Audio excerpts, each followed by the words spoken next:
punya perancangan untuk masa hadapan lah.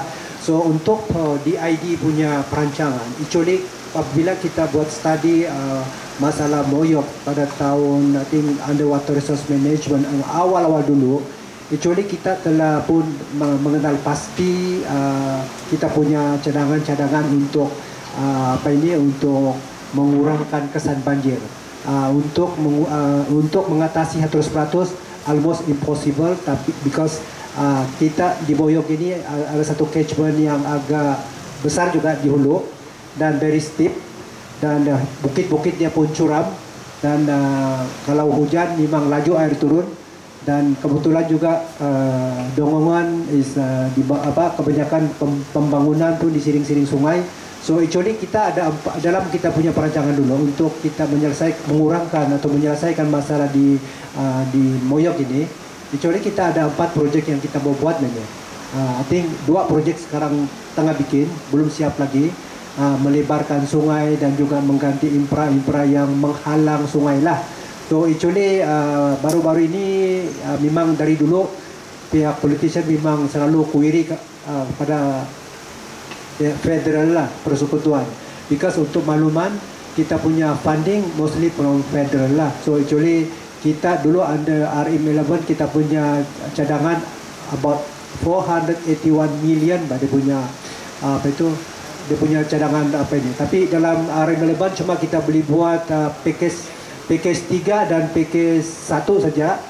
Di mana yang kita buat sekarang ini yang di di Kibabaik. Kibabaik kita pun tahu juga, sama juga Kolopis.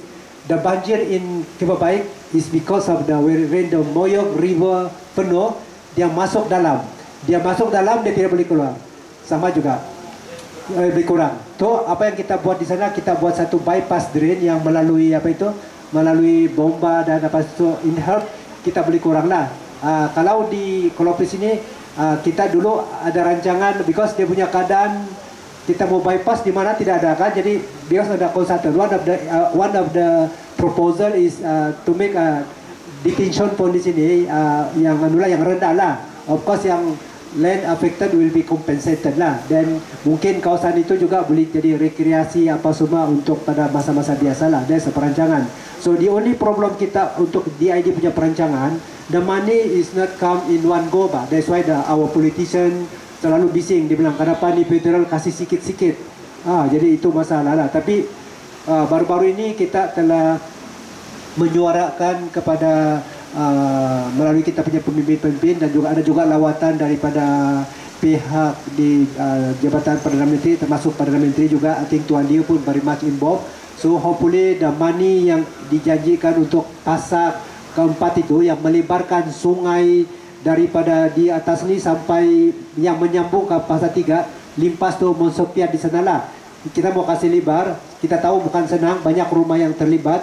Saya rasa itu kalau kita dapat kasih lebar, kasih dalam dia begitu semua, kemungkinan air yang keluar dari hulu itu dia akan cepat mengalir turun ke bawah lah. So hopefully that one, bila dia sudah, because in the moment the sungai yang di Kolopis ni yang turun itu agak sempit, bila dia penuh, that's why dia backwater go to here lah. So kalau kita sudah besarkan itu, kita akan boleh kurangkan kesan itulah. Tapi kita juga banyak halangan-halangan dalam projek-projek kita, seperti kebanyakan rumah-rumah, utility dan sebagainya, banyak yang terlibat di di sepanjang sungai lah. Dan kita pun ada bekerja sama juga dengan JKR untuk mana-mana jembatan yang dia punya opening is sempit, kita minta dia dilebarkan begitulah. So hopefully kita ada juga perbincangan di pihak JKR, dan hopefully ini kita dapat majukan ke pihak federal untuk mendapatkan funding yang mencukupi untuk melaksanakan projek yang kita telah rancang lah. Hopefully ini akan mengurangkan. Tapi dari segi yang internal drainage apa semua itu yang selalunya kita minta daripada state lah. Hopefully that one kita cuba dapatkan daripada Keuangan Negeri setahunan. So hopefully kita akan cuba buat maintenance mana-mana yang orang bilang kecil-kecil punya lah. Kalau yang besar-besar kita minta federal. So itu yang kita akan buat dari segi jabatan lah. Itu pun tertaluk kepada keuangan yang kita ada, dan mungkin kita akan juga mungkin aktifit kita punya District Catchment Management Committee.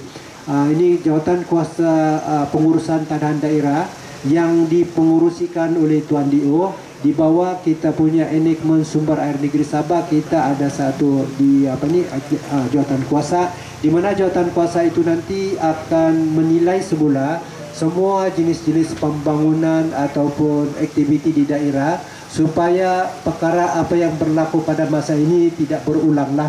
So kita juga apa-apa cadangan nanti kita bawa ke peringkat daerah, khususnya Tuan DO sendiri yang mempengurusikannya, dan Tuan Tadikal akan memberi input, dan harap-harap input-input ini sebelum kita majukan ke pihak atas, kita akan membuat apa orang bilang stakeholder punya engagement, terutama pada penduduk-penduduk yang terlibat, how the development to be implemented dan sebagainya lah. Sebab saya percaya pembangunan memang tidak boleh dielakkan. Pembangunan dan the price of development is sometimes itulah, tapi cuma apa yang kita boleh buat adalah mungkin melalui jawatan kuasa yang kita temukan nanti, all the technical department di sana, semua agensi yang terlibat dalam membangunkan daerah, termasuk lembaga tabung gata, pertanian, because all these people terlibat dalam pembangunan tanah, dan orang penduduk makin ramai tapi tanah makin sedikit. Jadi kadang-kadang mereka terpaksa membuka tanah-tanah baru, terutama, dan kadang-kadang ada tanah-tanah yang sensitif, khususnya yang di hulu sungai. Kita tahu juga kan ya steep, dan kita tahu juga apabila itu kena buka, kita nampak juga dia punya kesan hakisan dan sebagainya. So I think ini yang kita akan dalam the future lah, because kita looking for the future kan, macam mana kita menangani isu-isu pembangunan, dan macam mana kita boleh orang bilang dari awal seperti yang dicadangkan oleh tadi saudara sebelum Paulino tadi, sebelum pembangunan we must have engagement, dan kita tahu kita mengambil kira, kita menghormati, kita knock down the door to the people surrounding, supaya kita future development